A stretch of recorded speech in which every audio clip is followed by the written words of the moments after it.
Have you ever said something to a woman and watched her whole expression shift, like you flipped some hidden switch hand, suddenly? You weren't just some guy anymore, you were the guy. If you've never felt that change, then what I'm about to share might flip your entire perspective. Now, straight up, this isn't some recycled pickup artist nonsense. No canned lines that sound like they were ripped off a 2009 Reddit thread. This is different. This is real. It's not about manipulation, it's about connection. Because here's the truth. Women experience words differently. They don't just remember what you said, they remember how it made them feel. So let's dive in. Phrase 1. You're not like anyone I've ever met.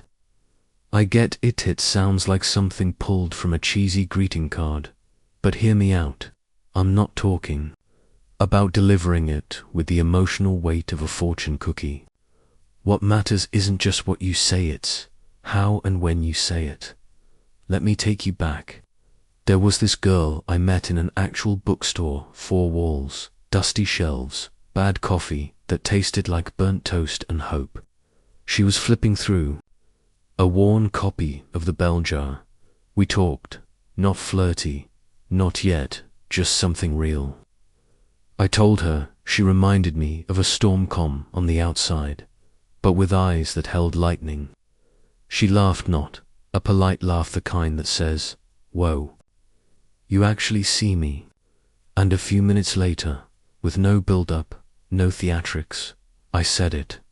You're not like anyone I've ever met. She didn't respond right away. Just looked at me like I'd opened a part of her that most guys never even noticed. See, the strength of this phrase doesn't lie in the words themselves.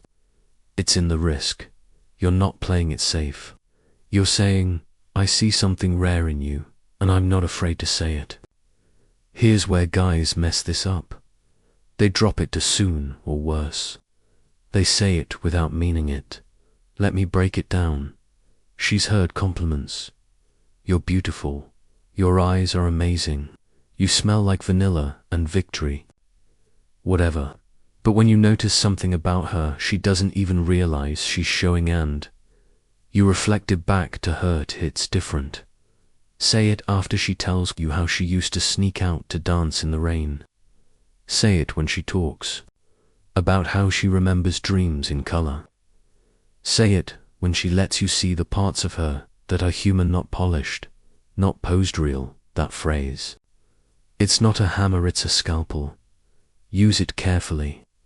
But when the moment's right, it lands like lightning. And the real magic, it's in the silence that follows. Don't rush to fill it. Let it hang. Let her feel it. That pause, that's where the connection deepens. Phrase 2. I feel like I could talk to you for hours. This one, it's soft, subtle. Think smoky jazz, playing at 2 a.m. in some dim, half-empty bar. It doesn't shout I'm into you, it whispers. And in that whisper, there's power. Let me paint the picture. It was years ago. I was on the floor of someone's living room during a party that had quieted down. Vinyl records spinning, red wine half drunk, people mumbling pseudo-deep thoughts. I ended up sitting next to this woman, let's call her Claire. She wasn't the loudest in the room, or the flashiest. But she had this calm energy, like being near her made you forget you were supposed to be interesting. She was telling me about some obscure French film, subtitles and all. I wasn't even sure I liked the movie, but I was locked in, hanging on every word. Then there was this lull. I leaned in just a little and said, "You know, I feel like I could talk to you for hours." She blinked, smiled, tucked her hair behind her ear. That unconscious gesture people make when something really lands. And she said, "That might be the nicest thing anyone's said to me all night." See, that line, it tells her, I'm not just here for what's on the surface.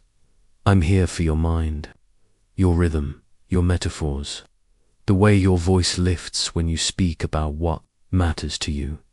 It invites emotional intimacy without demanding vulnerability. It's not saying tell me your trauma. It's saying I care about the way you think. And here's the secret most men miss. Women want to feel known, not just noticed. Known to be seen not as a collection of traits, but as someone you'd gladly stay up with just to hear her talk about how she thinks trees might be secretly sentient. But don't force this line. Don't drop it 10 minutes into a first date because the silence got awkward. And for the love of all that's genuine, don't say it while checking your phone. Look at her. Say it, let it breathe. It's not a pickup line, it's an invitation. And when it's timed right, she'll start wondering what it would feel like to fall asleep next to someone who actually hears her. Someone who makes her lose track of time. Someone who makes conversation feel like home. But if that one landed, wait till you hear the last one. Phrase 3. You make me feel lucky just being here with you. This one, it's special. You save it for when the fire's already burning, not a bonfire, not yet, but a steady, growing heat.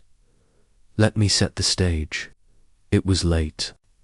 We were up on a rooftop, not some fancy hotel. Just a friend's place with a busted view of the city and a couple of worn-out chairs. The buildings were lit up like they were keeping secrets. The air smelled like concrete, warm skin, and maybe a new beginning. We weren't talking much, just ... being. And then, without planning it, I looked over at her knees tucked up, sweatshirt sleeves hiding her hands, and I said, "You make me feel lucky just being here with you." No setup, no performance, just truth. She didn't reply right away, just reached out and took my hand, because that line, it's not about showing off, it's about appreciation. In a world full of people trying to be impressive, this phrase just grounds you. It says, right now, I'm not measuring you against anyone. I'm not performing. I'm just thankful you're here. And here's the part nobody tells you. Women are constantly made to feel like they're replaceable. This tells her she's not. Not because she's perfect. Not because of filters or followers. But because of her. The way she snorts when she laughs. The way her whole mood shifts when she talks about her dreams. How she orders fries but eats only 3. It's her. And you're saying that's enough, thou. If you use this too early, it can feel forced, like you're rushing to the ending.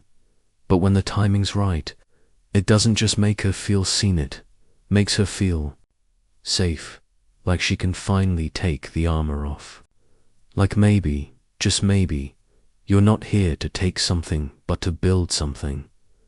And when I said that line, I didn't know what she'd say, but she leaned in, rested her head on my shoulder, and whispered, "I've never felt more wanted in my life." Listen, you don't need a script to win her over. You need presence, honesty, realness. These phrases, they aren't tricks. They're reflections of what's true spoken out loud. Use them when they're real. Use them when they fit the moment. And above all, say them like you mean them. Because the difference between the guy she forgets and the man she remembers, it's how your words make her feel. If this hit you somewhere, drop a comment, share your story. That moment, that phrase you said or wish you had. And if you want more of this kind of straight-up heart-level talk, you know what to do. Subscribe. Stick around. Let's keep growing together. Until next time, stay curious, stay kind, and say what you mean.